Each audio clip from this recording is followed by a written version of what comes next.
మొట్టమొదట మన గ్రామంలో జరిగిన రక్తదాన శిబిరానికి 15 మంది రక్తదానం చేశారు. అక్కడ రక్తదానం చేసిన వ్యక్తులందరికీ కూడా మీరు ఒకసారి క్లాస్ కొట్టాలి. తర్వాత మళ్ళీ ఆటోమేటిక్గా వాళ్ళ పేర్లు చదువుతాను. సో ఇటువంటి సామాజిక సేవా కార్యక్రమాలు మన గ్రామంలో అర్కా ఫౌండేషన్ చారిటబుల్ ట్రస్ట్ తరఫున మనం ప్రారంభిస్తున్నాం. మీకు ఎప్పుడైనా సరే రక్తం అందించడానికి ఎప్పుడు కూడా మేము సిద్ధంగా ఉంటాం. అయితే రక్తం అనేది మనం డబ్బులు ఇచ్చి కొనుక్కుంటే రాదు. సో మనం డొనేట్ చేస్తేనే ఇంకొకరికి అవుతుంది కనుక గ్రామంలో యువత రక్తదానం చేయడానికి ముందుకు రావాలి. సో ఎమర్జెన్సీ టైమ్స్ లోని వాటిలో అలాగే మీ స్నేహితుడు ఎవరున్నా సరే ఆ స్నేహితుడి యొక్క బ్లడ్ గ్రూప్ మీకు కంపల్సరీగా తెలిసి ఉండాలి. మీ కుటుంబంలో ఎంతమంది ఉంటే అంతమంది యొక్క రక్తం ఏంటి వాళ్ళ ఏ గ్రూప్ అనేది మీకు తెలిసి ఉండాలి.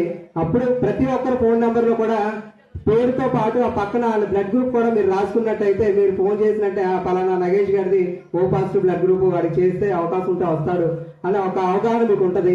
అది చాలా కంపల్సరీ. ఎందుకంటే ఇప్పుడున్న పొజిషన్ లో ప్రతి చిన్నదానికి కూడా రక్తం అనేది అవసరం అన్నట్టు ప్రతి దానికి కూడా అడుగుతున్నారు. ఫస్ట్ అవసరమా లేదా పక్కన పెడితే కంపల్సరీగా ముందు మీరు 2 యూనిట్లు రక్తం ఓన్లో పెంచుకోండి అని చెప్పేసి హాస్పిటల్ అని చెప్పేస్తారు. ఆ టైంలో మనం గజిబిజిగా కంగారు పడకుండా ఇలాంటి సేవా కార్యక్రమాల్లో మీరు పార్టిసిపేట్ చేస్తూ అలాగే మీ చుట్టూ ఉన్న యువతలతో మీరు చనువుగా ఉంటూ వాళ్ళ యొక్క రక్తం దానం చేయడానికి ప్రోత్సహిస్తూ వాళ్ళ యొక్క రక్తదానం యొక్క గ్రూపులు మీరు తెలుసుకుంటూ ఆ విధంగా వెళ్ళాలి. అలాగే ఇలాంటి కార్యక్రమాల గురించి ఏవైతే ఉన్నాయో వాటి గురించి మీరు మాట్లాడవలసిందిగా మేము కోరుకుంటున్నాం.